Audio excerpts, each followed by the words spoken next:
तो देखिए, पूरे आसार हैं कि इन तमाम मुद्दों पर आज सदन के अंदर हंगामा होगा। इसी पर ज्यादा जानकारी के साथ हमारे सहयोगी प्रशांत हमारे साथ जुड़ गए हैं।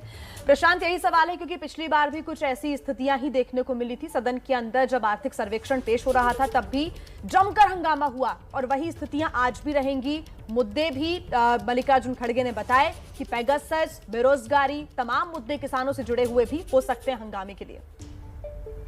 जी बिल्कुल, देखिए न्यूयॉर्क टाइम्स में जो खबर आई है उससे उसका टाइमिंग बहुत सरकार के लिए मुसीबत पैदा करने वाला है, क्योंकि संसद सत्र शुरू होने के 2-3 दिनों पहले ही ये खबर आई है और विपक्ष ने बिल्कुल साफ कर दिया और इसलिए विपक्ष के कई नेताओं ने सरकार के खिलाफ विशेषाधिकार हनन का नोटिस दिया। इस मसले पर उनका आरोप है कि सरकार ने गुमराह किया है सदन को, संसद को इस मुद्दे पर। और मैं एक अपडेट ये दे दूं कि प्रधानमंत्री संसद भवन पहुंच गए हैं। बात ये है कि कहीं ना कहीं जी बिल्कुल, प्रशांत हमारे साथ लगातार जुड़े हुए हैं और बड़ा अपडेट ये है कि संसद भवन पहुंच चुके हैं प्रधानमंत्री। कुछ देर बाद मीडिया से मुखातिब होंगे। आर्थिक सर्वे से पहले प्रधानमंत्री मीडिया से मुखातिब होंगे, बजट के बारे में वो जानकारी रख सकते हैं। साथ ही जो दूसरे राजनीतिक दल हैं, सियासी दल हैं, उनसे सहयोग के लिए भी वो कह सकते हैं।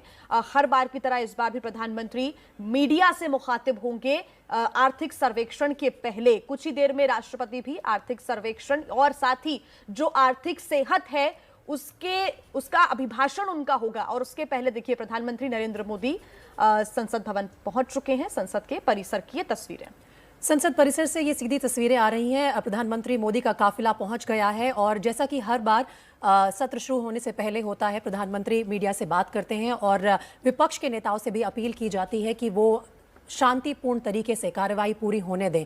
तो पोडियम पर बस अब से कुछ ही देर में पहुंच जाएंगे प्रधानमंत्री मोदी और मीडिया को संबोधित करेंगे। संसद भवन पहुंच चुके हैं। अब से कुछ ही देर में बजट का पहला सत्र आज शुरू होगा राष्ट्रपति के अभिभाषण के साथ और उसके बाद वित्त मंत्री निर्मला सीतारमण भी आर्थिक व्यवस्था की जो रिपोर्ट आई है पिछले एक साल में वो देश के सामने रखेंगी और कल बजट पेश किया जाएगा। प्रधानमंत्री मोदी संसद परिसर में इस वक्त।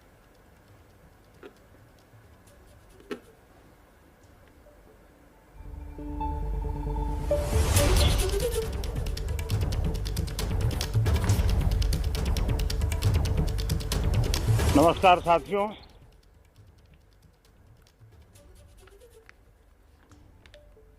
आज बजट सत्र का प्रारंभ हो रहा है।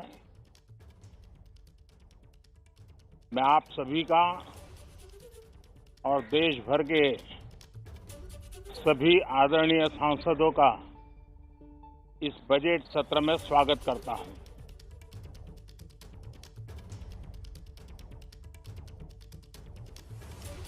आज की वैश्विक परिस्थिति में भारत के लिए बहुत अवसर मौजूद है। ये बजट सत्र विश्व में सिर्फ भारत की आर्थिक प्रगति, भारत में वैक्सीनेशन का अभियान, भारत की अपनी खोजी हुई वैक्सीन पूरी दुनिया में एक विश्वास पैदा कर रही है। इस बजट सत्र में भी हम सांसदों की बातचीतें, हम सांसदों के चर्चा के मुद्दे, खुले मन से की गई चर्चा वैश्विक प्रभाव का एक महत्वपूर्ण अवसर बन सकती है। मैं आशा करता हूं कि सभी आदरणीय सांसद, सभी राजनीतिक दल खुले मन से उत्तम चर्चा करके देश को प्रगति के रास्ते पर ले जाने में, उसमें गति लाने में अवश्य मददरूप होंगे। ये बात सही है कि बार बार चुनाव के कारण सत्र भी प्रभावित होते हैं, चर्चाएं भी प्रभावित होती हैं।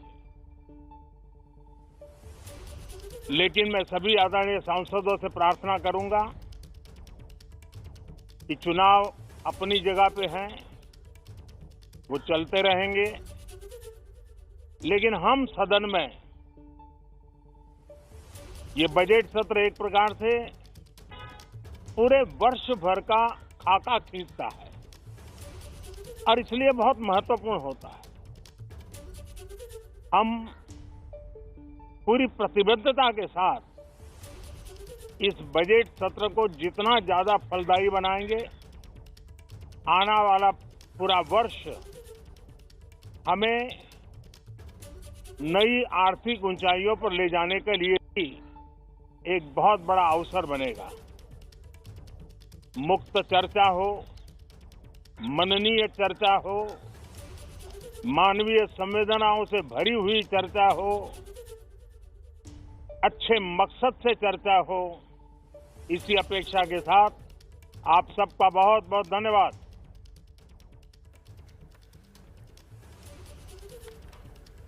तो प्रधानमंत्री मोदी मीडिया को संबोधित करते हुए और सीधा अपील की है उन्होंने सभी राजनीतिक दलों से कि संसद सत्र का जो ये बजट सत्र है संसद का, उसे सफल बनाएं और मन से, खुले मन से चर्चा करें, क्योंकि पूरे ही साल के लिए आज बजट पेश किया जाएगा, कल बजट पेश किया जाएगा सरकार की तरफ से और बहुत महत्वपूर्ण समय है। और प्रधानमंत्री ने ये भी अपील की है विपक्ष से कि शांतिपूर्ण तरीके से चर्चा हो और सभी मुद्दों पर खुले मन से चर्चा करे विपक्ष, क्योंकि इस सत्र के शुरू होने से ठीक 2 दिन पहले पेगासस का मुद्दा गरमाया हुआ है और विपक्ष ने अपना रुख पहले ही साफ कर दिया है कि वो इस मुद्दे को उठाएंगे पुरजोर तरीके से इस सत्र के दौरान। इसी बीच तस्वीरें आ रही हैं राष्ट्रपति रामनाथ कोविंद की भी, और आज संसद का जो बजट सत्र है उसको शुरू होने से पहले राष्ट्रपति का अभिभाषण होगा। वो सदन के दोनों सदनों की संयुक्त बैठक को संबोधित भी करेंगे और उसके बाद वित्त मंत्री निर्मला सीतारमण 2021-2022 का आर्थिक सर्वेक्षण पेश करेंगी। लेकिन ये तस्वीरें हैं हर बार इसी ट्रेडिशनल तरीके से राष्ट्रपति जो है आते हैं और उसके बाद दोनों सदनों की संयुक्त बैठक को संबोधित करेंगे। बिल्कुल, तो तमाम प्रोटोकॉल्स के बीच राष्ट्रपति रामनाथ कोविंद कुछ ही देर में सदन के अंदर पहुंचेंगे और उनका अभिभाषण शुरू होगा। इसके पहले प्रधानमंत्री नरेंद्र मोदी को आज सुन रहे थे, कहा है उन्होंने कि चुनाव का असर सत्र पर नहीं पड़े, यही उनकी कामना है, यही अपील है, क्योंकि संसद का जो सत्र है वो प्रभावित नहीं होना चाहिए। 17 मिनट रह गए हैं बस राष्ट्रपति के अभिभाषण को, और आर्थिक सेहत जो है भारत की वो बताते हुए राष्ट्रपति नजर आएंगे। और उसके बाद पहले लोकसभा के अंदर निर्मला सीतारमण आर्थिक सर्वेक्षण पेश करेंगे और उसके बाद राज्यसभा के अंदर भी आर्थिक सर्वेक्षण पेश किया जाएगा। और ये तस्वीरें आपको हम दिखा रहे हैं। कुछ देर पहले प्रधानमंत्री नरेंद्र मोदी का काफिला संसद भवन में पहुंचा और अब संसद भवन की ओर राष्ट्रपति का काफिला तैयार है। और आपको बता दें कि इस वक्त जो राष्ट्रपति महोदय के जो अंगरक्षक हैं 16 मिनट और बाकी वो 2 तस्वीरें आपके सामने। प्रधानमंत्री संसद भवन पहुंच चुके हैं और कुछ ही देर में राष्ट्रपति भी पहुंचेंगे। तमाम तैयारियां और परंपरागत तरीके से प्रोटोकॉल्स के साथ राष्ट्रपति का काफिला संसद भवन के लिए रवाना होता हुआ चलते हैं। एक समृद्ध रस्मी परंपरा की प्रधानमंत्री की तरफ से अपील की गई है। पहले उन्होंने आर्थिक प्रगति जो देश कर रहा है उसकी तारीफ की, वैक्सीनेशन जो कि भारत ने खुद वैक्सीन बनाई उसकी भी तारीफ की, और आशा करते हैं वो राष्ट्रपति महोदय का संसद का जो सत्र है उस पर चुनाव का असर न पड़े। मनमोहक दृश्य राष्ट्रपति भवन का, रासीना हिल जो अब एक तरह से रासीना हिल और उसके आगे का पूरा साउथ ब्लॉक और नॉर्थ ब्लॉक का हिस्सा और उसके आगे अब नवीनतम सेंट्रल विस्टा अब बनने जा रहा है। आप देख सकते हैं राष्ट्रपति के अंगरक्षक, ये अपने आप में एक अनोखी रेजिमेंट पूरी दुनिया में, और राष्ट्रपति के अंगरक्षक न केवल भारत बल्कि पूरे विश्व में सभी रेजिमेंटों में एक अद्भुत और विशिष्ट स्थान रखते हैं। और आपको बता दें एक बार फिर से रेजिमेंट की कमान है कर्नल अनूप तिवारी के हाथों में, जो बुलेवू घोड़े पर सवार। इसके अलावा second in command lieutenant colonel Ramakant Yadav के हाथों में। और आपको बताएं कि राष्ट्रपति की अंगरक्षक टुकड़ी के सभी वरिष्ठ जवान अनिवार्य रूप से कम 6 फुट लंबे होते हैं। ये अंगरक्षक अपने हाथों में करीब 9 फुट लंबे भाले लिए होते हैं। इन जवानों की कदकाठी से मेल खाते हुए लगभग 5.5 हाथ ऊंचे घोड़े होते हैं। अब ये तस्वीरें आप जो देख रहे हैं, ये जो लंबी मीनार है इसे जयपुर कॉलम कहा जाता है, जयपुर स्तंभ। इसका भी अपना एक इतिहास है। जब ये वायसराय हाउस था या अब जो राष्ट्रपति भवन है, तब आज़ादी के पहले जयपुर के महाराज मेजर जनरल सवाई माधो सिंह ने इसे उपहार स्वरूप भेंट किया था। और ये जो जयपुर कॉलम आप देख रहे हैं बेहद खूबसूरत, और ये रासीना हिल का पूरा दृश्य, मनमोहक दृश्य। राष्ट्रपति का पूरा काफिला अंगरक्षकों के साथ आगे बढ़ता हुआ। और ये बेहद खास मौका है कि जब साल की शुरुआत में बजट सत्र की शुरुआत होती है तो राष्ट्रपति महोदय अभिभाषण करते हैं। और भारत के राष्ट्रपति जिनमें हमारी सभी कार्यकारी शक्तियां निहित हैं, जो सैन्य बलों के सर्वोच्च सेनापति होते हैं और संसद के तीनों अंगों में सबसे महत्वपूर्ण संस्था के तौर पे भी राष्ट्रपति महोदय होते हैं, और संयुक्त बैठक को आज संबोधित करेंगे। एक बहुत ही मनमोहक दृश्य। और आपको बताएं कि ये राष्ट्रपति के अंगरक्षक रस्मी वेशभूषा में है, लाल रंग की वेशभूषा में है, जो खास तौर पर जाड़े के समय, सर्दियों के समय में ये वेशभूषा धारण करते हैं। आमतौर पे गर्मियों में सफ़ेद कपड़े होते हैं। ये मंथर गति से चलते हुए, और इस अगर चाल की हम बात करें तो इसे एक तरह से दुल्की कहते हैं, ट्रॉक कहते हैं।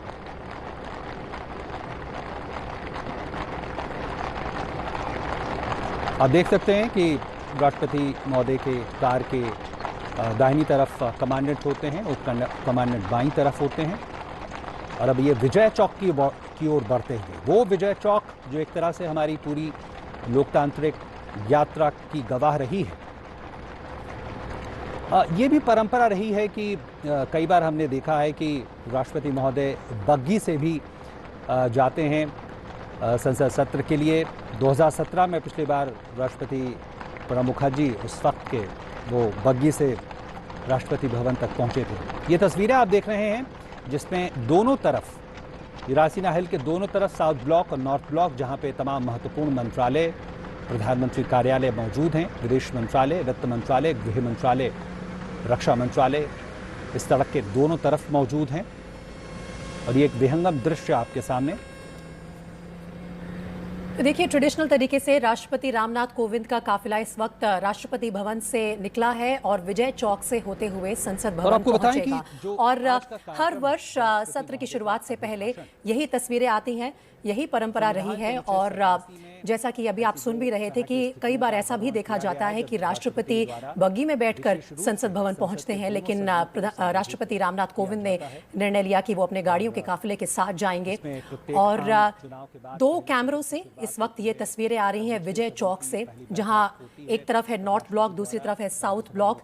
उससे गुजरते हुए राष्ट्रपति का काफिला अब कुछ ही देर में पहुंचने वाला है संसद भवन। और यहां आज बड़ा दिन है, कल बजट पेश किया जाएगा, लेकिन उससे पहले आज राष्ट्रपति दोनों सदनों की संयुक्त बैठक को संबोधित करेंगे। और 11 बजे का समय रखा गया था उसके लिए। अब से कुछ ही देर में संबोधन है राष्ट्रपति का। विजय चौक से इस वक्त ये काफिला गुजर रहा है और बस अब कुछ ही देर की बात है कि राष्ट्रपति को खुद संसद भवन में स्वागत करेंगे प्रधानमंत्री मोदी और कैबिनेट के बाकी वरिष्ठ मंत्री भी।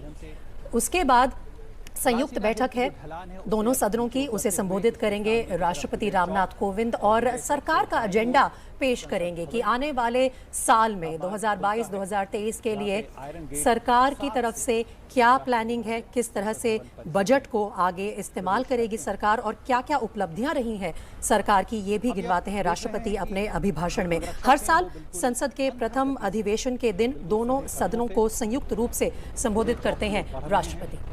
बिल्कुल, तो संसद का बजट सत्र आज यानी कि 31 जनवरी से शुरू हो चुका है। ये तस्वीरें आपके सामने और कुछ देर में इसी अभिभाषण के साथ, राष्ट्रपति के अभिभाषण के साथ सत्र की शुरुआत, सत्र का आगाज हो जाएगा। राष्ट्रपति दोनों सदनों के संयुक्त अधिवेशन को सेंट्रल हॉल में संबोधित करेंगे। राष्ट्रपति के अभिभाषण में आमतौर पर सरकार की उपलब्धियों और भावी योजनाओं का ब्यौरा दिया जाता है। राष्ट्रपति के आगे चलने वाली टुकड़ी का सदन के अंदर जाते हुए अभिभाषण उनका कुछ ही देर में शुरू हो जाएगा। राष्ट्रपति दोनों सदनों के संयुक्त अधिवेशन को सेंट्रल हॉल में संबोधित करेंगे और इसी संबोधन के साथ राष्ट्रपति के अभिभाषण बजट सत्र की शुरुआत हो जाएगी। कुछ देर पहले जब मीडिया से मुखातिब हुए प्रधानमंत्री, उन्होंने अपील की कि शांतिपूर्ण तरीके से कार्य हो सके और तमाम मुद्दों पर चर्चा हो सके।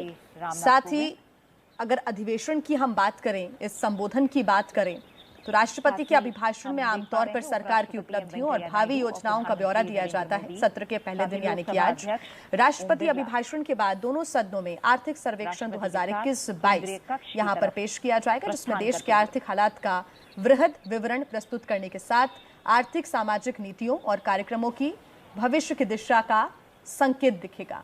संसदीय प्रक्रिया का एक अहम हिस्सा राष्ट्रपति का अभिभाषण और संविधान के राष्ट्रपति का अभिभाषण हर साल संसद के प्रथम अधिवेशन के दिन होता है और दोनों सदनों को संयुक्त रूप से संबोधित करते हैं राष्ट्रपति। और इस भाषण के जरिए सरकार के काम करने के एजेंडा और देश को लेकर एक खाका सामने दिखाते हैं, सबके पेश करते हैं। अभिभाषण संसद के सेंट्रल हॉल में आयोजित किया जाता है, वहीं जा रहे हैं इस वक्त राष्ट्रपति रामनाथ कोविंद प्रधानमंत्री मोदी के साथ। और यहाँ पर अभिभाषण अब से कुछ ही देर में शुरू हो जाएगा। लगभग 3 मिनट का समय बाकी है। केंद्रीय मंत्रिमंडल द्वारा तैयार किए हुए भाषण को राष्ट्रपति पढ़ते हैं और उसके बाद इस अभिभाषण पर चर्चा भी होती है। कहा जा रहा है कि अभिभाषण पर चर्चा शायद बुधवार को होगी, संभावना उसी की जताई जा रही है। लेकिन उससे पहले कल यानी मंगलवार के दिन वित्त मंत्री निर्मला सीतारमण बजट पेश करेंगी। तो इस वक्त तैयारियां पूरी हो चुकी हैं सेंट्रल हॉल में, जहां राष्ट्रपति का अभिभाषण अब से बस 2 मिनट के समय में शुरू होगा। पारंपरिक तरीके से राष्ट्रपति सेंट्रल हॉल पहुंचते हुए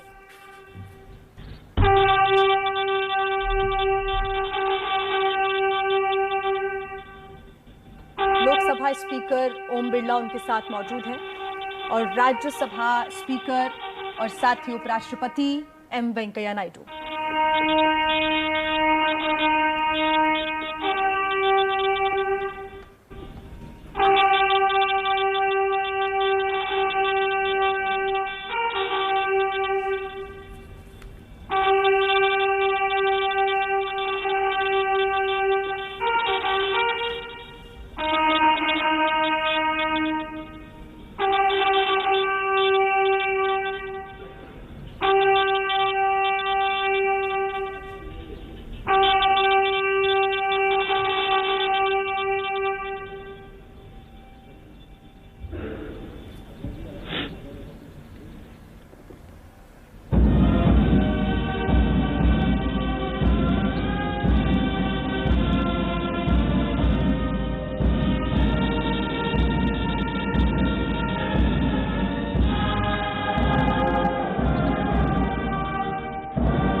प्लीज टेक योर सीट। माननीय सदस्यगण, कोरोना वायरस से उत्पन्न वैश्विक महामारी का यह तीसरा वर्ष है।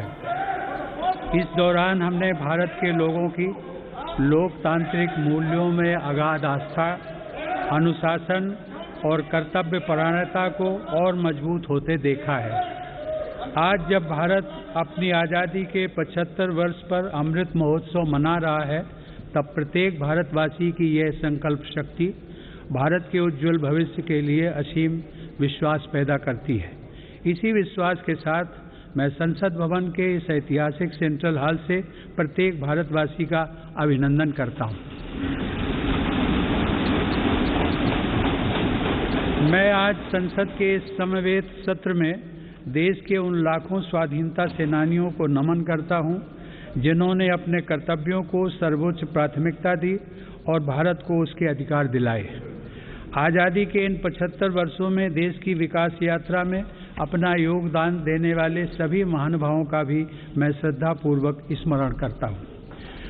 अमृत महोत्सव के इस कालखंड में देश की महान विभूतियों से जुड़े विशेष अवसर भी सभी देशवासियों को प्रेरणा दे रहे हैं।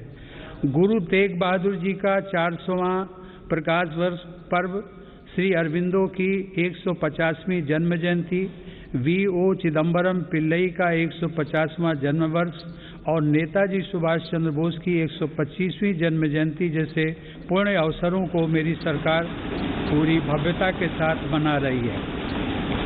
सरकार ने इस वर्ष से गणतंत्र दिवस समारोह को नेताजी की जयंती पर 23 जनवरी से ही मनाने की शुरुआत की है। मेरी सरकार मानती है कि अतीत को याद रखना तथा उससे सीख लेना देश के सुरक्षित भविष्य के लिए बहुत ही जरूरी है। साहिबजादों के बलिदान की स्मृति में 26 दिसंबर को वीर बाल दिवस की घोषणा एवं 14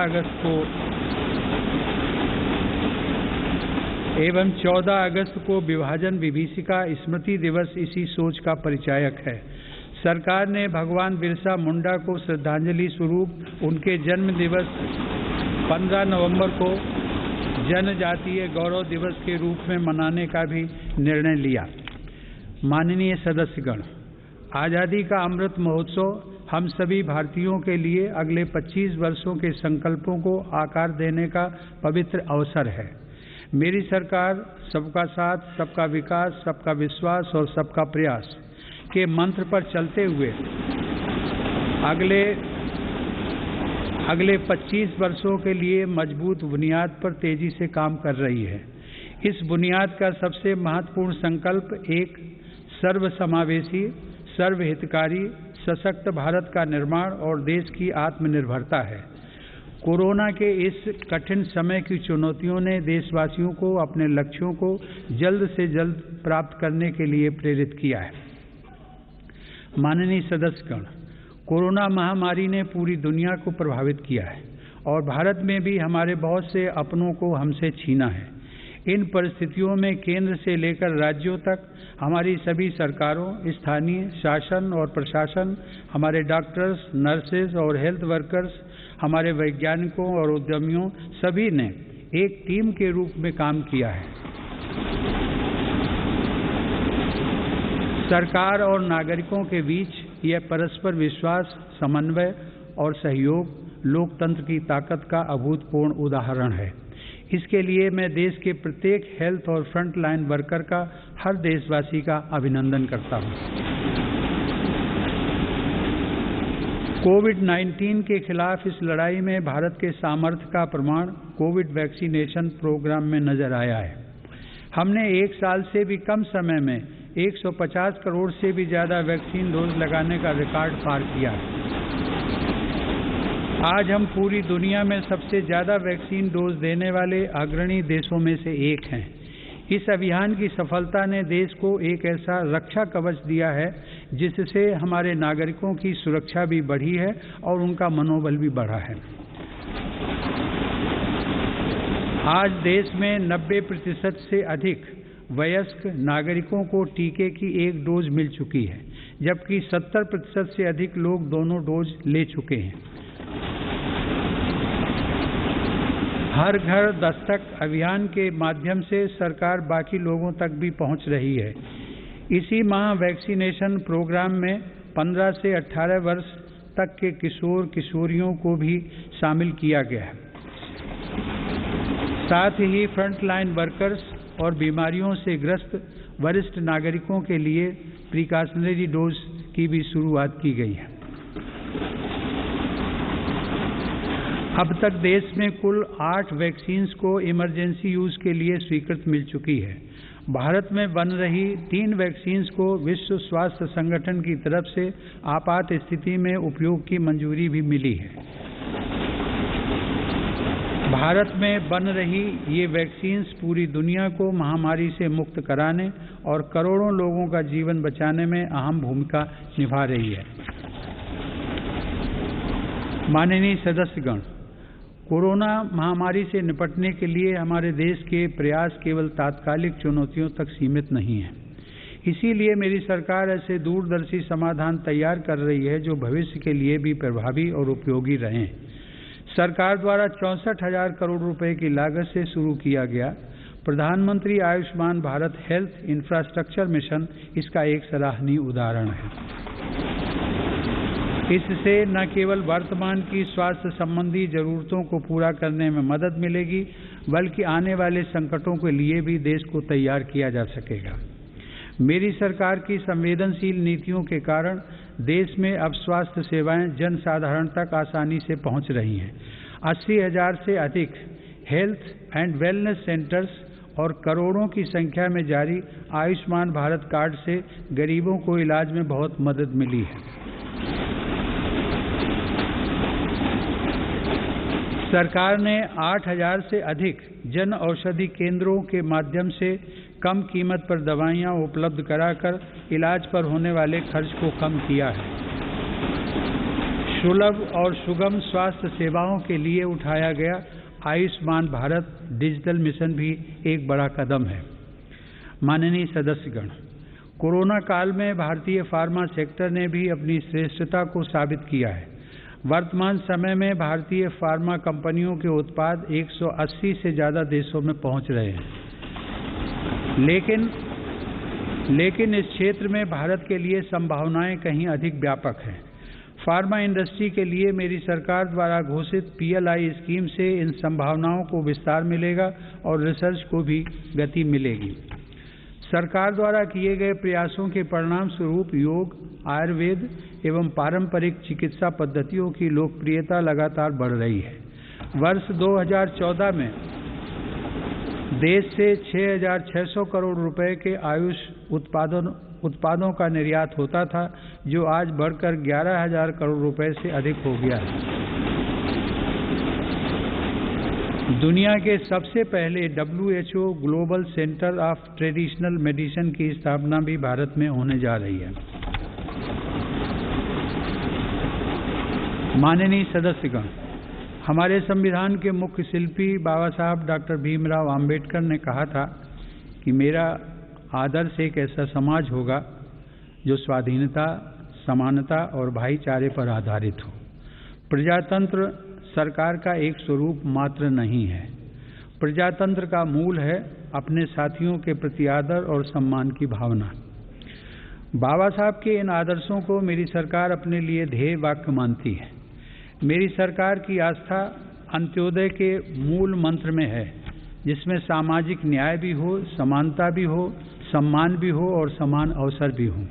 इसीलिए आज सरकार की नीतियों में गांव, गरीब, पिछड़े, अनुसूचित जाति एवं जनजातियों को सर्वोच्च प्राथमिकता दी जा रही है। हाल के वर्षों में पद्म पुरस्कारों के चयन में भारत की यह भावना भली भांति झलकती है। विविधता से भरे भारत में देश के कोने कोने में समर्पित जीवन जीने वाले लोग राष्ट्र सेवा में जुटे हुए हैं। उनमें भारत की शक्ति के दर्शन होते हैं। माननीय सदस्यगण, कोरोना के इस महासंकट में हमने बड़े बड़े देशों में खाद्यान्न की कमी और भूख की परेशानी देखी है, लेकिन मेरी संवेदनशील सरकार ने इस बात का पूरा प्रयास किया कि 100 साल के इस सबसे बड़े संकट में कोई गरीब भूखा ना रहे। प्रधानमंत्री गरीब कल्याण अन्न योजना के अंतर्गत मेरी सरकार सभी गरीबों को हर महीने मुफ्त राशन दे रही है।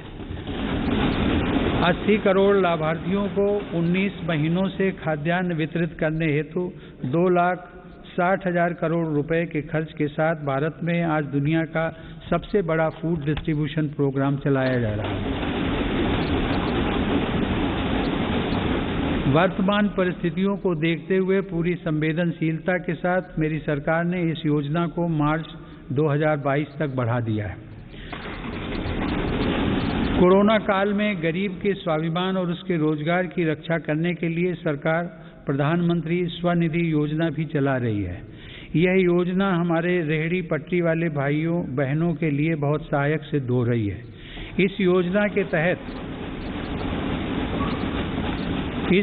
के तहत अब तक 28 लाख रेहड़ी पटरी वालों को 2900 करोड़ रुपए से ज्यादा की धनराशि जारी की गई।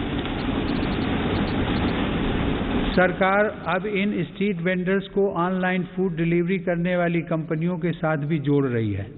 श्रमिकों के हितों की रक्षा के लिए सरकार ने ई-श्रम पोर्टल भी शुरू किया है, जिससे अब तक 23 करोड़ से अधिक श्रमिक जुड़ चुके हैं।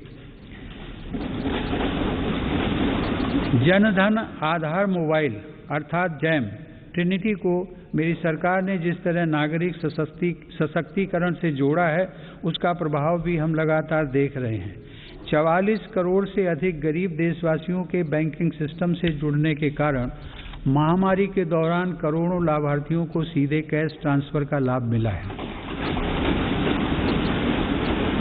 डिजिटल इंडिया और डिजिटल इकोनॉमी के बढ़ते प्रसार के संदर्भ में देश के यूपीआई प्लेटफॉर्म की सफलता के लिए भी मैं सरकार के विजन की प्रशंसा करूंगा। दिसंबर 2021 में देश में 8 लाख करोड़ रुपए से ज्यादा का लेन देन यूपीआई के माध्यम से हुआ है। यह इस बात का उदाहरण है कि हमारे देश में जन सामान्य द्वारा बदलाव और तकनीक को बहुत तेजी से अपनाया जा रहा है। माननीय सदस्यगण, मेरी सरकार मूलभूत सुविधाओं को गरीब के सशक्तिकरण और गरीब की गरिमा बढ़ाने का माध्यम मानती है। पिछले वर्षों के अनवरत प्रयासों से प्रधानमंत्री आवास योजना में अब तक 2 करोड़ से अधिक पक्के घर गरीबों को मिल चुके हैं। प्रधानमंत्री आवास योजना ग्रामीण के तहत गत 3 वर्षों में करीब 1.5 लाख करोड़ रुपए की लागत से 1 करोड़ 17 लाख घर स्वीकृत किए गए हैं। हर घर जल पहुंचाने के उद्देश्य से शुरू किए गए जल जीवन मिशन ने लोगों के जीवन में बड़ा बदलाव लाना शुरू कर दिया है। महामारी की बाधाओं के बावजूद करीब 6 करोड़ ग्रामीण घरों को पेयजल के कनेक्शन से जोड़ा गया है। इसका बहुत बड़ा लाभ हमारे गांव की महिलाओं, बहनों, बेटियों को हुआ है। ग्रामीण क्षेत्रों में लोगों को उनकी संपत्ति के दस्तावेज देने के लिए शुरू की गई स्वामित्व योजना भी एक असाधारण प्रयास है। इस योजना के तहत अब तक 27,000 गांवों में 40 लाख से अधिक प्रॉपर्टी कार्ड दिए जा चुके हैं। ये प्रॉपर्टी कार्ड न केवल विवादों को रोकने में सहायक हैं, बल्कि गांव के लोगों को बैंकों से मदद मिलना भी आसान हो रहा है। माननीय सदस्यगण, मेरी सरकार ग्रामीण अर्थव्यवस्था और देश के किसानों को सशक्त बनाने के लिए निरंतर काम कर रही है। वैश्विक महामारी के बावजूद साल 2020-21 में हमारे किसानों ने 30 करोड़ टन से अधिक खाद्यान्न और 33 करोड़ टन से अधिक बागवानी उत्पादों की पैदावार की। सरकार ने रिकॉर्ड उत्पादन को ध्यान में रखते हुए रिकॉर्ड सरकारी खरीद की है। रबी की फसल के दौरान 433 लाख मीट्रिक टन गेहूं की खरीद की गई, जिससे लगभग 50 लाख किसानों को सीधा फायदा पहुंचा है। खरीफ की फसल के दौरान रिकॉर्ड लगभग 900 लाख मीट्रिक टन धान की खरीद की गई, जिससे 1 करोड़ 30 लाख किसान लाभान्वित हुए। सरकार के प्रयासों से देश का कृषि निर्यात भी रिकॉर्ड स्तर पर बढ़ा है। वर्ष 2020-21 में कृषि निर्यात में 25% से अधिक की वृद्धि दर्ज की गई। यह निर्यात लगभग 3 लाख करोड़ रुपए पहुंच गया है। हार्टिकल्चर और शहद उत्पादन भी किसानों के लिए आमदनी के नए स्रोतों और बाजार तक उनकी बढ़ती पहुंच के महत्वपूर्ण माध्यम हैं। शहद उत्पादन को प्रोत्साहन देने से वर्ष 2020-21 में देश का शहद उत्पादन 1,25,000 मीट्रिक टन तक पहुंच गया है, जो कि 2014-15 की तुलना में करीब 55% ज़्यादा है। 2014-15 की तुलना में शहद की निर्यात मात्रा में भी 102% से ज़्यादा की वृद्धि दर्ज की गई है। किसानों को उनकी फसल के अधिक दाम मिले, इसके लिए उनके उत्पादों का सही बाजार तक पहुंचना जरूरी होता है। इस दिशा में सरकार ने किसान रेल सेवा शुरू करते हुए किसानों के लिए खुशहाली के नए रास्ते खोलने का काम किया है। कोरोना काल में भारतीय रेल ने सब्जियों, फलों तथा दूध जैसी जल्दी खराब होने वाली खाद्य सामग्री के परिवहन के लिए 150 से अधिक मार्गों पर 1900 से ज़्यादा किसान रेल चलाई और करीब 6 लाख मीट्रिक टन कृषि उत्पादों की ढुलाई की। यह इस बात का उदाहरण है कि अगर सोच नई हो तो पुराने संसाधनों से भी नए रास्ते बनाए जा सकते हैं। माननीय सदस्यगण, कृषि क्षेत्र में देश की सतत सफलता और बढ़ते सामर्थ्य का सबसे बड़ा श्रेय मैं देश के छोटे किसानों को देना चाहता हूँ। देश के 80% किसान छोटे किसान ही हैं, जिनके हितों को मेरी सरकार ने हमेशा केंद्र में रखा है। प्रधानमंत्री किसान सम्मान निधि के माध्यम से 11 करोड़ से अधिक किसान परिवारों को 1,80,000 करोड़ रुपए दिए गए हैं। इस निवेश से कृषि क्षेत्र में आज बड़े बदलाव दिखाई दे रहे हैं। फसल बीमा योजना में नए बदलावों का लाभ भी देश के छोटे किसानों को हुआ है। इन बदलावों के बाद से अब तक 8 करोड़ से अधिक किसानों को मुआवजा के तौर पर 1 लाख करोड़ रुपए से ज्यादा की राशि दी जा चुकी है। खेतों के नजदीक जरूरी इंफ्रास्ट्रक्चर को विकसित करने के लिए भी मेरी सरकार अभूतपूर्व स्तर पर निवेश कर रही है। 1 लाख करोड़ रुपए के कृषि इंफ्रास्ट्रक्चर फंड के अंतर्गत हजारों परियोजनाओं को मंजूरी दी गई है। मेरी सरकार ने खाद्य तेल में आत्मनिर्भरता को ध्यान में रखते हुए 11,000 करोड़ रुपए की लागत से national mission on edible oils, oil palm की शुरुआत भी की है। सरकार ऑर्गेनिक खेती, प्राकृतिक खेती और क्रॉप डाइवर्सिफिकेशन जैसे विशेष प्रयास भी कर रही है। यह आप सभी की जानकारी में है कि संयुक्त राष्ट्र ने वर्ष 2023 को इंटरनेशनल ईयर ऑफ मिलेट्स के रूप में घोषित किया है। मेरी सरकार इंटरनेशनल ईयर ऑफ मिलेट्स को देश के किसानों, self help groups, FPOs, food industry और जन सामान्य के साथ मिलकर व्यापक स्तर पर मनाएगी। मेरी सरकार वर्षा जल संरक्षण के लिए भी गंभीरता से काम कर रही है। देश में रेन वाटर हार्वेस्टिंग इंफ्रास्ट्रक्चर के निर्माण और पारंपरिक जल स्रोतों के जीर्णोद्धार के लिए विशेष अभियान चलाए जा रहे हैं। प्रधानमंत्री कृषि सिंचाई योजना के तहत विभिन्न परियोजनाओं और अटल भू जल योजना की मदद से देश में 64 लाख हेक्टेयर सिंचाई क्षमता विकसित की गई है। नदियों को आपस में जोड़ने की योजनाओं पर भी सरकार ने काम आगे बढ़ाया है।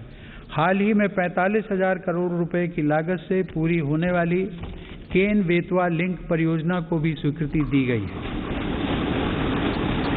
यह परियोजना बुंदेलखंड में पानी की चुनौतियों को समाप्त करने में सहायक होगी। माननीय सदस्यगण, ग्रामीण अर्थव्यवस्था को गति देने में महिलाओं की भूमिका अधिक विस्तृत होती जा रही है। 2021-22 में 28 लाख सेल्फ हेल्प ग्रुप्स को बैंकों की तरफ से 65,000 करोड़ रुपए की मदद दी गई है। यह राशि 2014-15 की तुलना में 4 गुना अधिक है।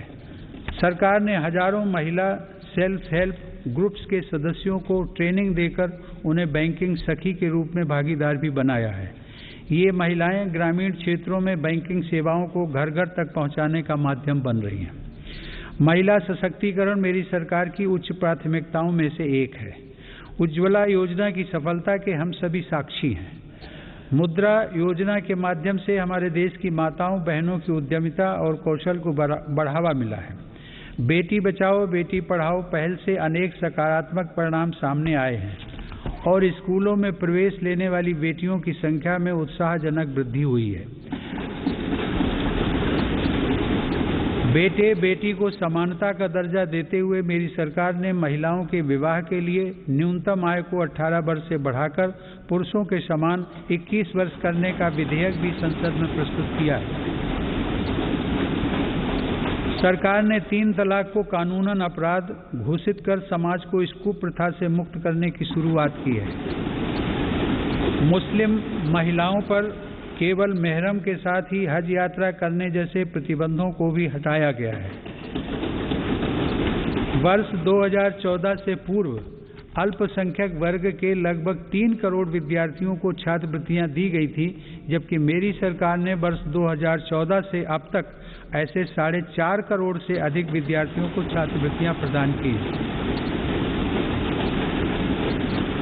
इससे मुस्लिम बालिकाओं के स्कूल छोड़ने की दर में महत्वपूर्ण कमी दर्ज की गई है तथा उनके प्रवेश में वृद्धि देखी गई है। देश की बेटियों में सीखने की क्षमता को बढ़ावा देने के लिए राष्ट्रीय शिक्षा नीति में जेंडर इंक्लूजन फंड का भी प्रावधान किया गया है। यह हर्ष की बात है कि मौजूदा सभी 33 सैनिक स्कूलों ने बालिकाओं को प्रवेश देना शुरू कर दिया है। सरकार ने राष्ट्रीय रक्षा अकादमी में भी महिला कैडेट्स के प्रवेश को मंजूरी दी है। महिला कैडेट्स का पहला बैच एनडीए में जून 2022 में प्रवेश करेगा। मेरी सरकार के नीतिगत निर्णय और प्रोत्साहन से विभिन्न पुलिस बलों में महिला पुलिसकर्मियों की संख्या में 2014 के मुकाबले दोगुनी से ज्यादा बढ़ोतरी हो चुकी है। माननीय सदस्यगण, महान संत तिरुवल्लुवर ने कहा था, कक्कर्क कसड्डर कर्प वई कट्रिपिन निकर्क अद्दकर्क तगा। अर्थात एक व्यक्ति जो कुछ भी सीखता है वह उसके आचरण में दिखाई देता है। आत्मनिर्भर भारत के संकल्प व सामर्थ्य को आकार देने के लिए मेरी सरकार देश में नई राष्ट्रीय शिक्षा नीति लागू कर रही है। राष्ट्रीय शिक्षा नीति के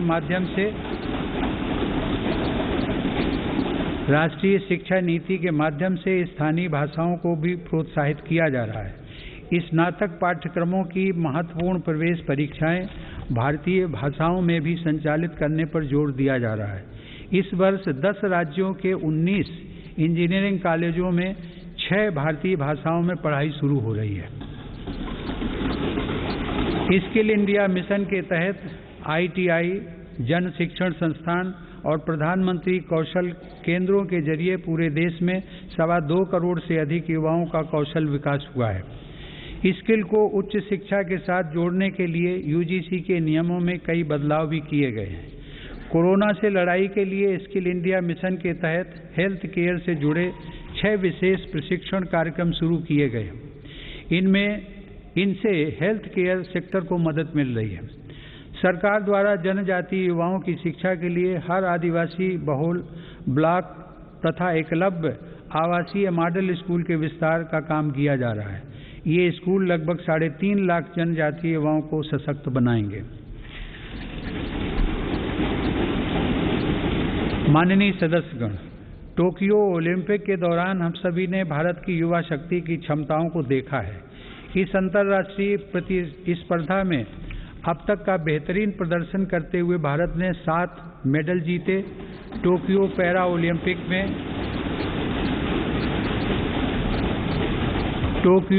ओलंपिक में भी भारतीय पैरा एथलीटों ने 19 पदक जीतकर रिकॉर्ड कायम किया। ओलंपिक प्रतिस्पर्धाओं तथा खेलकूद में भारत की उपस्थिति मजबूत करने के लिए केंद्र सरकार राज्य सरकारों के साथ मिलकर देश में सैकड़ों खेलो इंडिया केंद्र स्थापित कर रही है। पैरा स्पोर्ट्स में दिव्यांग युवाओं को ट्रेनिंग देने के लिए सरकार ने ग्वालियर में आधुनिक सुविधाओं से युक्त सेंटर फॉर डिसेबिलिटी स्पोर्ट्स की स्थापना भी की है। माननीय सदस्यगण, दिव्यांग जनों के लिए सुगमता, समानता और सम्मानपूर्ण जीवन के अवसर प्रदान करना एक समाज के रूप में हमारी सामूहिक जिम्मेदारी है। इस दिशा में आज सुगम्य भारत अभियान हमारी राष्ट्रीय संवेदना का परिचय दे रहा है। दिव्यांग जनों का जीवन बदलने के लिए देश में निःशुल्क सहायक उपकरणों से लेकर कॉकलियर इम्प्लांट सर्जरी जैसे प्रोग्राम चलाए जा रहे हैं। इन कार्यक्रमों के अंतर्गत अब तक 25 लाख से अधिक दिव्यांग व्यक्तियों को सहायता उपकरण उपलब्ध करवाए गए और करीब 4000 सफल कॉकलियर इम्प्लांट किए गए। इन्हीं प्रयासों को आगे बढ़ाते हुए सरकार ने मध्य प्रदेश में national institute of mental health rehabilitation की स्थापना भी की है। दिव्यांग युवाओं के भविष्य के लिए 10,000 शब्दों की इंडियन साइन लैंग्वेज डिक्शनरी भी बनाई गई है। माननीय सदस्यगण, हमारा स्टार्टअप इकोसिस्टम हमारे युवाओं के नेतृत्व में तेजी से आकार ले रही अनंत नई संभावनाओं का उदाहरण है। वर्ष 2016 से हमारे देश में 56 अलग अलग सेक्टर्स में 60,000 नए स्टार्टअप्स बने हैं। इन स्टार्टअप्स के जरिए 6 लाख से अधिक रोजगारों का सृजन हुआ है। वर्ष 2021 में कोरोना काल में भारत में 40 से अधिक यूनिकॉर्न स्टार्टअप अस्तित्व में आए, जिनमें से प्रत्येक का मूल्य 7,400 करोड़ रुपए से अधिक आंका गया है। मेरी सरकार की नीतियों की वजह से आज भारत उन देशों में है जहां इंटरनेट की कीमत सबसे कम है तथा स्मार्टफोन की कीमत भी सबसे कम है। इसका बहुत बड़ा लाभ भारत की नौजवान पीढ़ी को मिल रहा है। भारत 5G मोबाइल कनेक्टिविटी पर भी तेजी से काम कर रहा है, जिससे अनेक नई संभावनाओं के द्वार खुलेंगे। सेमीकंडक्टर को लेकर भारत के प्रयासों का बहुत बड़ा लाभ हमारे स्टार्टअप इकोसिस्टम को होगा। भारत के युवाओं को तेजी से बदलती टेक्नोलॉजी का लाभ मिले, इसके लिए भी सरकार ने अनेक नीतिगत निर्णय लिए हैं। कई नए सेक्टरों में प्रवेश के द्वार खोले। सरकार ने startups intellectual property protection programme के माध्यम से पेटेंट और ट्रेडमार्क से जुड़ी प्रक्रियाओं को आसान बनाया है, उन्हें नई गति दी है। इसी का परिणाम है कि इस वित्त वर्ष में पेटेंट के लिए लगभग 6,000 और ट्रेडमार्क के लिए 20,000 से ज़्यादा आवेदन किए गए। माननीय सदस्यगण, मेरी सरकार के निरंतर प्रयासों से भारत एक बार फिर विश्व की सर्वाधिक तेजी से विकसित हो रही अर्थव्यवस्थाओं में से एक बन गया है।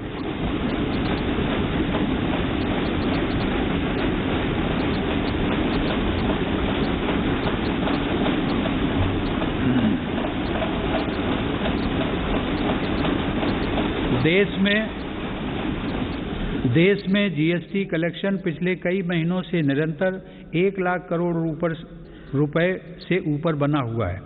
इस वित्त वर्ष के पहले 7 महीनों में 48 बिलियन डॉलर का विदेशी निवेश आना इस बात का प्रमाण है कि अंतर्राष्ट्रीय निवेशक भारत के विकास को लेकर बहुत आश्वस्त हैं। भारत का विदेशी मुद्रा भंडार भी इस समय 630 बिलियन डॉलर से ऊपर है।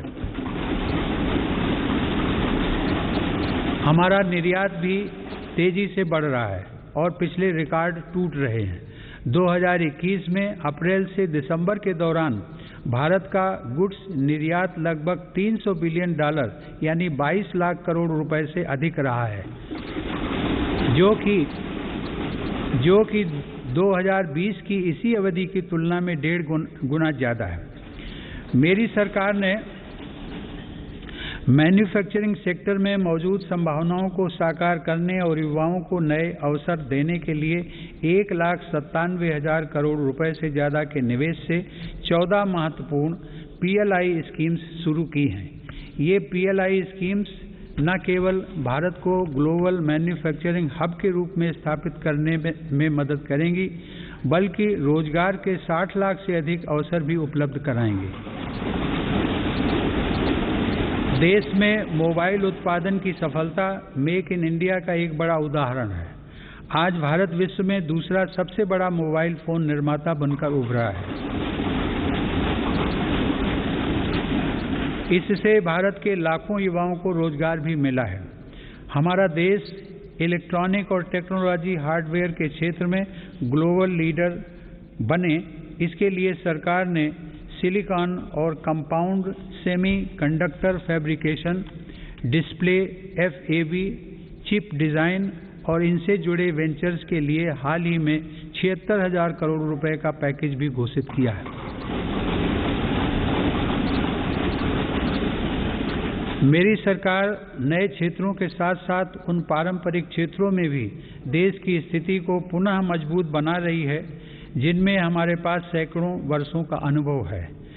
इसी दिशा में मेरी सरकार द्वारा वस्त्र उद्योग के विकास के लिए करीब 4,500 करोड़ रुपए के निवेश से 7 मेगा इंटीग्रेटेड टेक्सटाइल रीजन और अपैरल पार्क बनाए जा रहे हैं। इससे देश में इंटीग्रेटेड टेक्सटाइल वैल्यू चेन तैयार होगी। ये मेगा टेक्सटाइल पार्क्स भारतीय तथा विदेशी निवेशकों को भी आकर्षित करेंगे और रोजगार के लाखों नए अवसर पैदा करेंगे। माननीय सदस्यगण, भारत की समृद्धि में बड़े उद्योगों के साथ सूक्ष्म एवं लघु उद्योगों की भूमिका बहुत महत्वपूर्ण है। हमारे MSMEs हमारी अर्थव्यवस्था का मेरुदंड रहे हैं और आत्मनिर्भर भारत को गति प्रदान करते रहे हैं। कोरोना काल में MSMEs को संकट से बचाने और जरूरी क्रेडिट उपलब्ध कराने के लिए सरकार ने 3 लाख करोड़ रुपए के कोलेटरल फ्री लोन्स की व्यवस्था की। हाल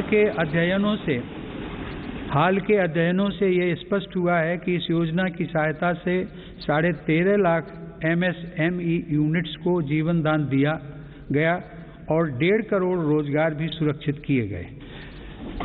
जून 2021 में सरकार 3 लाख करोड़ रुपए की इस गारंटी को बढ़ाकर 4.5 लाख करोड़ रुपए कर चुकी है। MSME सेक्टर को विस्तार प्रदान करने तथा इस सेक्टर के लिए अवसर बढ़ाने हेतु कई नीतिगत फैसले भी लिए गए हैं। MSMEs की नई परिभाषा से छोटे उद्योगों को आगे बढ़ाने में मदद मिल रही है। सरकार ने थोक और खुदरा व्यापारियों व स्ट्रीट वेंडर्स को उद्यम पोर्टल पर रजिस्टर करने की अनुमति भी दी है ताकि उन्हें प्रायोरिटी सेक्टर लेंडिंग का लाभ मिल सके। मैं खादी की सफलता का भी विशेष उल्लेख करूंगा। आज़ादी की लड़ाई में बापू के नेतृत्व में देश की चेतना का प्रतीक रही खादी एक बार फिर छोटे उद्यमियों का संबल बन रही है। सरकार के प्रयासों से 2014 की तुलना में देश में खादी की बिक्री 3 गुना बढ़ी है।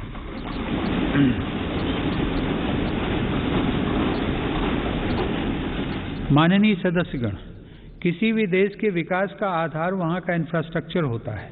मेरी सरकार की दृष्टि में इंफ्रास्ट्रक्चर सामाजिक असमानता को पाटने वाला सेतु भी है। इंफ्रास्ट्रक्चर पर होने वाले निवेश से न केवल लाखों नए रोजगार पैदा होते हैं बल्कि इसका एक गुणात्मक प्रभाव भी होता है। इससे व्यापार करना सुगम होता है, परिवहन की गति बढ़ती है और हर सेक्टर में आर्थिक गतिविधियों में वृद्धि होती है। मेरी सरकार ने इंफ्रास्ट्रक्चर विकास के कार्यों को और अधिक गति प्रदान करने के लिए अलग अलग मंत्रालयों के कामकाज को प्रधानमंत्री गति शक्ति राष्ट्रीय मास्टर प्लान के रूप में एक साथ जोड़ा है। यह प्लान भारत में मल्टी मोडल ट्रांसपोर्ट के एक नए युग का प्रारंभ करने जा रहा है। भविष्य के भारत में रेलवेज, हाईवेज और एयरवेज अलग अलग और अलग थलग इंफ्रास्ट्रक्चर नहीं होंगे बल्कि एक देश के एकजुट संसाधन के तौर पर काम करेंगे। ग्रामीण क्षेत्रों में सड़कों, संसाधनों और इंफ्रास्ट्रक्चर के निर्माण से देश की उन संभावनाओं को उड़ान मिल रही है जो दशकों से उपेक्षित पड़ी थी।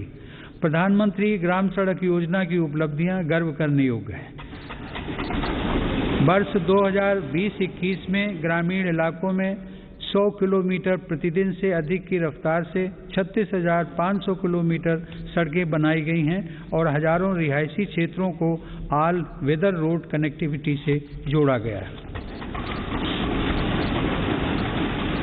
आज देश के नेशनल हाईवेज भी पूरब से पश्चिम और उत्तर से दक्षिण पूरे देश को एक साथ जोड़ रहे हैं। मार्च 2014 में हमारे देश में राष्ट्रीय राजमार्गों की कुल लंबाई 90,000 किलोमीटर थी, जबकि आज उनकी लंबाई बढ़कर 1,40,000 किलोमीटर से अधिक हो गई है। भारतमाला परियोजना के अंतर्गत लगभग 6 लाख करोड़ रुपए की लागत से 20,000 किलोमीटर से अधिक लंबाई के राजमार्गों पर काम किया जा रहा है। इनमें 23 ग्रीन एक्सप्रेसवेज और ग्रीन फील्ड कॉरिडोर्स का विकास भी शामिल है। दिल्ली मुंबई एक्सप्रेस वे भी पूरा होने के करीब है, जो कि भारत का सबसे लंबा और सबसे तेज एक्सप्रेस वे होगा। मेरी सरकार को पंढरपुर तीर्थ को जोड़ने वाले संत ज्ञानेश्वर मार्ग और संत तुकाराम पालकी मार्ग के चौड़ीकरण का काम शुरू करने का सौभाग्य भी मिला है। देश में आधुनिक इंफ्रास्ट्रक्चर के विकास से आज जहां एक ओर विकास के नए रास्ते खुल रहे हैं, तो वहीं दूसरी ओर इससे देश की सुरक्षा को भी नई ताकत मिल रही है। बॉर्डर रोड्स ऑर्गेनाइजेशन (BRO) ने लद्दाख में उमलिंग ला दर्रा पर 19,000 फीट की ऊंचाई पर विश्व की सबसे ऊंची परिवहन योग्य सड़क का निर्माण किया है। लद्दाख के डेमचोक, उत्तराखंड के जोलिंगकोंग और अरुणाचल प्रदेश के हुरी जैसे सर्वाधिक दूरस्थ गांवों को भी आधुनिक सड़कों से जोड़ा गया है। मेरी सरकार भारतीय रेलवे का भी तेज गति से आधुनिकीकरण कर रही है। नई वंदे भारत ट्रेनें तथा नए विस्टाडोम कोच भारतीय रेल की आभा में वृद्धि कर रहे हैं। बीते 7 वर्षों में 24,000 किलोमीटर रेलवे रूट का विद्युतीकरण हुआ है। नई रेलवे लाइंस बिछाने और दोहरीकरण का काम भी तेज गति से जारी है। गुजरात में गांधीनगर रेलवे स्टेशन और मध्य प्रदेश में रानी कमलापति रेलवे स्टेशन आज आधुनिक भारत की नई तस्वीर के रूप में सामने आए हैं। कश्मीर में चिनाब नदी पर निर्मित हो रहा रेलवे आर्च ब्रिज आकर्षण का केंद्र बन रहा है। मेरी सरकार ने गरीब और मध्यम वर्ग का जीवन आसान बनाने के लिए पब्लिक ट्रांसपोर्ट की सुविधा बढ़ाने में भी असाधारण काम किया है। देश में 11 नई मेट्रो लाइंस पर सेवाएं शुरू की गई हैं, जिनका लाभ 8 राज्यों में लाखों लोगों को हर दिन मिल रहा है। भारत आज दुनिया के 4 सबसे बड़े ड्राइवरलेस ट्रेन नेटवर्क वाले देशों में भी शामिल हो गया है। हमने देश में इंडिजिनस ऑटोमेटिक ट्रेन सिस्टम भी विकसित किया है, जो कि मेक इन इंडिया की बढ़ती क्षमता का प्रतीक है। सरकार ने देश में 21 ग्रीन फील्ड एयरपोर्ट्स के निर्माण के लिए भी मंजूरी दी है। इनमें से देश का सबसे बड़ा एयरपोर्ट उत्तर प्रदेश के गौतम बुद्ध नगर जिले में बन रहा है।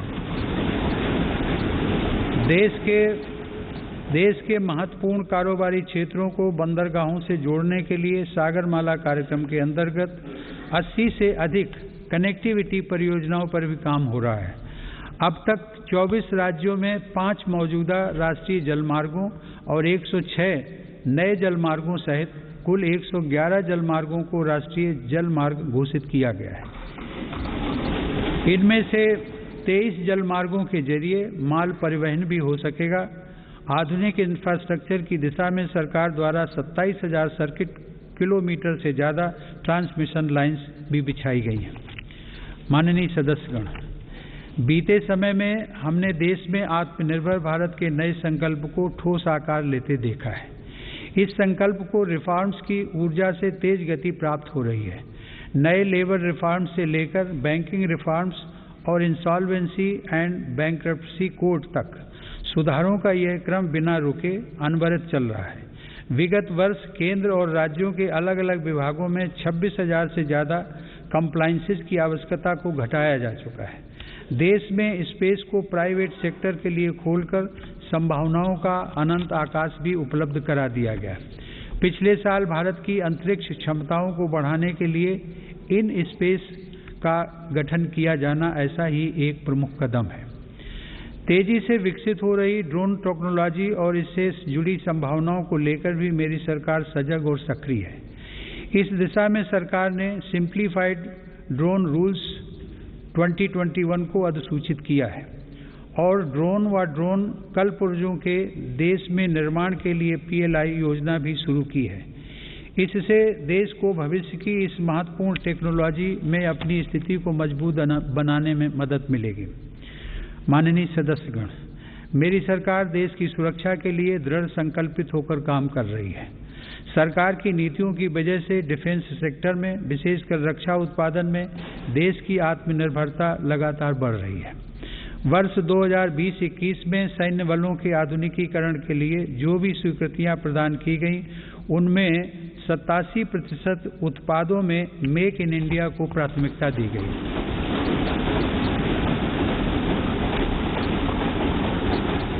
इसी प्रकार 2020-21 में 98% उपकरणों से जुड़े अनुबंधों में मेक इन इंडिया को प्राथमिकता दी गई है। हमारी सेनाओं ने 209 ऐसे साजो सामान की सूची भी जारी की है जिन्हें अब विदेश से नहीं खरीदा जाएगा।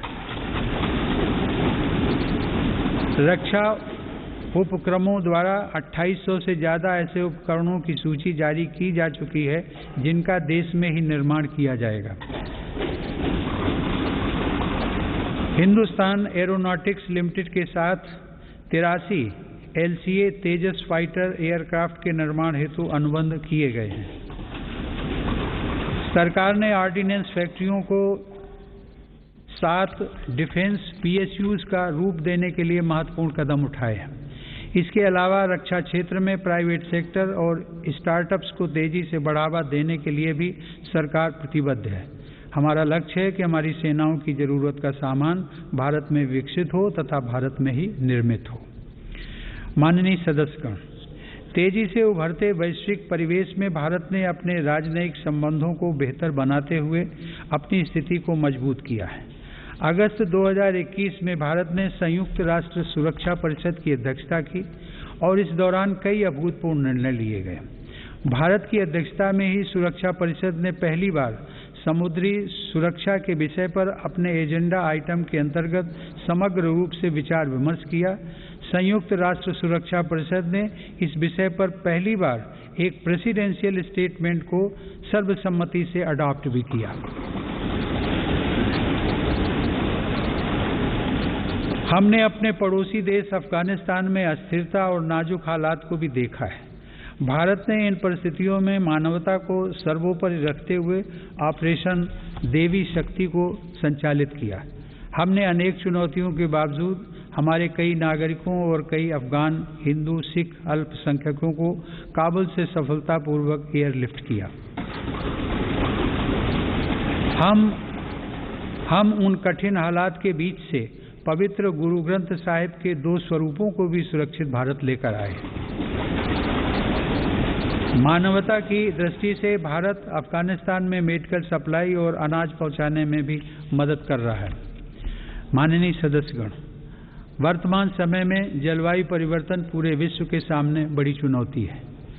भारत इस विषय पर एक जिम्मेदार वैश्विक आवाज बनकर उभरा है। COP26 शिखर सम्मेलन में मेरी सरकार ने घोषणा की है कि वर्ष 2030 तक भारत अपने कार्बन उत्सर्जन को 1 बिलियन टन से घटा देगा।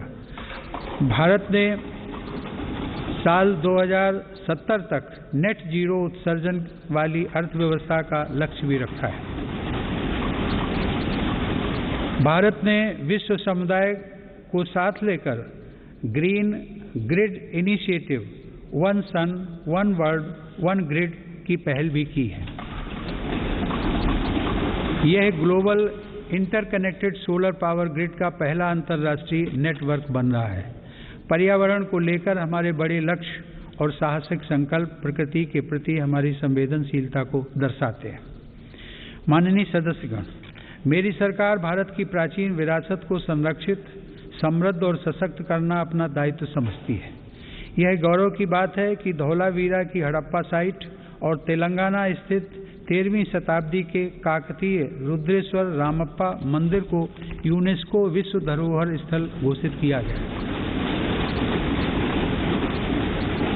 प्रयागराज कुंभ मेले के बाद यूनेस्को की अमूर्त सांस्कृतिक विरासत सूची में कोलकाता की प्रतिष्ठित दुर्गा पूजा को भी शामिल किया गया। सरकार की यह भी प्राथमिकता रही है कि भारत की अमूल्य धरोहरों को देश में वापस लाया जाए।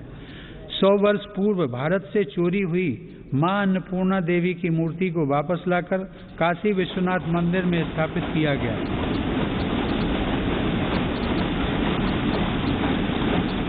दुनिया के अलग अलग देशों से ऐसी ही कई ऐतिहासिक धरोहरें आज भारत में वापस लाई जा रही हैं। हम सब जानते हैं कि विरासत और पर्यटन का एक दूसरे से गहरा नाता है। इसीलिए आज एक और भारत की आध्यात्मिक विरासत को फिर से जीवंत किया जा रहा है, तो साथ ही तीर्थयात्रियों और पर्यटकों के लिए आधुनिक सुविधाएं और इंफ्रास्ट्रक्चर का विकास भी हो रहा है। मेरी सरकार की स्वदेश दर्शन एवं प्रसाद योजनाएं इसमें बड़ी भूमिका निभा रही हैं। गोवा के 60वें मुक्ति दिवस के अवसर पर फोर्ट अगुआडा जेल परिसर में स्मारक का जीर्णोद्धार करके उसका उद्घाटन किया गया है। यह गोवा मुक्ति संग्राम के सेनानियों के अविस्मरणीय संघर्षों का स्मारक है। माननीय सदस्यगण, आज़ादी के अमृत काल में एक भारत श्रेष्ठ भारत के हमारे संकल्प के आधार पर आज लोकतांत्रिक मूल्यों के साथ विकास के नए अध्याय लिखे जा रहे हैं। जो राज्य और क्षेत्र उपेक्षित छूट गए थे, आज देश उनके लिए विशेष प्रयास कर रहा है। जम्मू कश्मीर और लद्दाख क्षेत्र में विकास के नए युग का आरंभ इसका एक बड़ा उदाहरण है। मेरी सरकार ने जम्मू कश्मीर के औद्योगिक विकास के लिए लगभग 28,000 करोड़ रुपए की लागत से नई सेंट्रल सेक्टर स्कीम शुरू की है। पिछले वर्ष काजीगुंड बनिहाल सुरंग को भी यातायात के लिए खोल दिया गया है। श्रीनगर से शारजाह तक की अंतर्राष्ट्रीय उड़ानें भी शुरू हो गई हैं। जम्मू कश्मीर के लोगों को शिक्षा, स्वास्थ्य और रोजगार के बेहतर अवसर प्रदान करने के लिए अनेक महत्वपूर्ण कदम उठाए गए हैं। इस समय वहां 7 मेडिकल कॉलेजों के अलावा 2 एम्स का कार्य प्रगति पर है, जिनमें से एक एम्स जम्मू में और एक कश्मीर में है। IIT जम्मू और IIM जम्मू का निर्माण कार्य भी तेजी से चल रहा है। लद्दाख संघ राज्य क्षेत्र में इंफ्रास्ट्रक्चर और आर्थिक विकास को तेजी से आगे बढ़ाने के लिए सिंधु इंफ्रास्ट्रक्चर डेवलपमेंट कॉरपोरेशन की स्थापना की गई है। लद्दाख की इस विकास यात्रा में एक और उपलब्धि सिंधु सेंट्रल यूनिवर्सिटी के रूप में जुड़ रही है।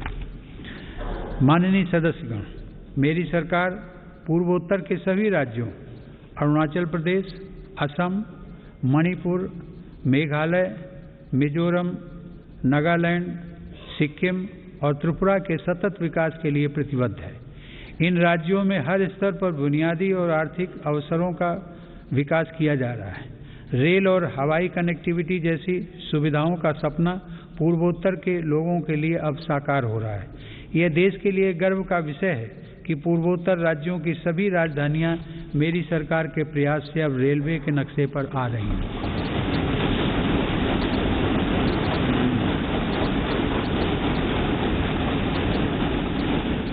ईटानगर के होलोंगी में एक नए एयरपोर्ट की स्थापना की जा रही है। हाल ही में त्रिपुरा राज्य के महाराजा वीर विक्रम एयरपोर्ट में एक नया और आधुनिक टर्मिनल खोला गया है। पूर्वोत्तर का यह विकास भारत की विकास यात्रा का एक स्वर्णिम अध्याय सिद्ध होगा। कुछ दिन पहले ही 21 जनवरी को मेघालय, मणिपुर और त्रिपुरा की स्थापना के 50 साल पूरे हुए हैं। आज़ादी के 75 साल पूरे होने के साथ इन राज्यों की यात्रा भी हमें विकास के नए संकल्पों के लिए प्रेरित कर रही है। पूर्वोत्तर में शांति स्थापना के लिए मेरी सरकार के प्रयासों को ऐतिहासिक सफलता प्राप्त हुई है।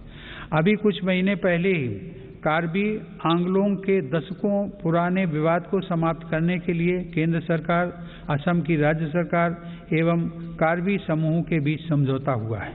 इससे इस क्षेत्र में शांति और खुशहाली का एक नया अध्याय शुरू हुआ है। सरकार द्वारा किए गए प्रयासों से आज देश में नक्सल प्रभावित जिलों की संख्या भी 126 से घटकर 70 रह गई है।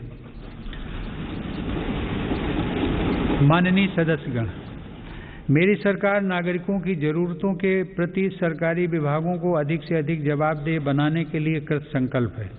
बकाया मामलों में निपटान हेतु तथा स्वच्छता के लिए भारत सरकार के प्रत्येक मंत्रालय में विशेष अभियान चलाया जा रहा है। मिशन कर्मयोगी के अंतर्गत सिविल सर्वेंट्स की क्षमता बढ़ाने के लिए सरकार ने कैपेसिटी बिल्डिंग कमीशन की स्थापना की है। मिशन कर्मयोगी सिविल सर्वेंट्स के कैरियर में भी सहायक होगा और राष्ट्र निर्माण की नई जिम्मेदारियों के लिए उन्हें तैयार भी करेगा। न्याय प्राप्ति को सरल और सुगम बनाने के लिए भी देश में कई महत्वपूर्ण कदम उठाए जा रहे हैं। टेली लॉ प्रोग्राम के माध्यम से मुकदमों से पहले सलाह देने के लिए एक प्लेटफॉर्म का गठन किया गया है। विवादों के निपटारे में गति लाने के लिए मेरी सरकार ने राज्यसभा में मध्यस्थता विधेयक 2021 पेश किया है। माननीय सदस्यगण, आज देश की उपलब्धियां और सफलताएं देश के सामर्थ्य और संभावनाओं के समान ही असीम हैं। ये उपलब्धियां किसी एक संस्था या प्रतिष्ठान की नहीं हैं, बल्कि देश के कोटि कोटि नागरिकों की हैं। इनमें करोड़ों देशवासियों का श्रम और पसीना लगा है। ये सभी उपलब्धियां हमारे महत्वाकांक्षी लक्ष्यों की लंबी यात्रा में एक तरह से मील का पत्थर है और आगे बढ़ने के लिए हमारी प्रेरणाएं भी हैं। वर्ष 2047 में देश अपनी आज़ादी की शताब्दी पूरी करेगा। उस समय के भव्य, आधुनिक और विकसित भारत के लिए हमें आज कड़ी मेहनत करनी है। हमें अपने परिश्रम को पराकाष्ठा तक लेकर जाना है और यह सुनिश्चित करना है कि अंततः इसके लाभकारी परिणाम निकले। इसमें हम सबकी भागीदारी है और समान भागीदारी है। कोरोना काल में आप सभी सांसदों ने जिस तरह अपनी जिम्मेदारियों का निर्वहन किया और सभी सावधानियों का पालन करते हुए दोनों सदन संचालित हुए, मैं उसके लिए आप सभी की सराहना करता हूं।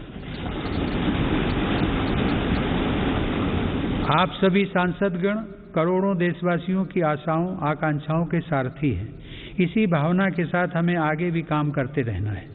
मुझे पूरा विश्वास है कि हम सब मिलकर अपने महान भारतवर्ष को गौरव के शिखर तक लेकर जाएंगे। इसी भावना के साथ आप सभी का एक बार फिर से अभिनंदन। आप सभी का बहुत बहुत धन्यवाद। जय हिंद।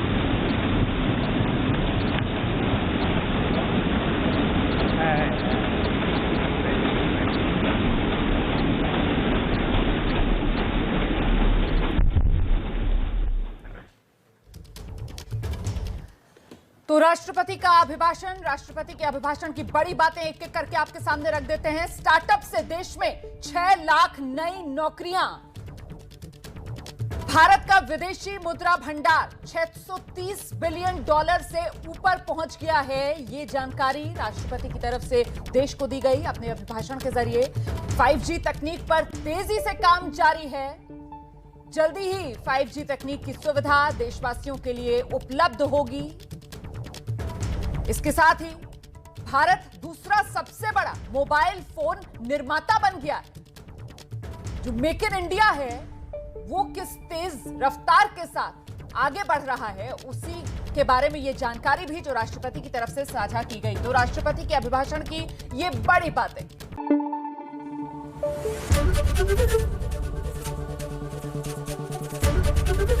एबीपी न्यूज आपको रखे आगे।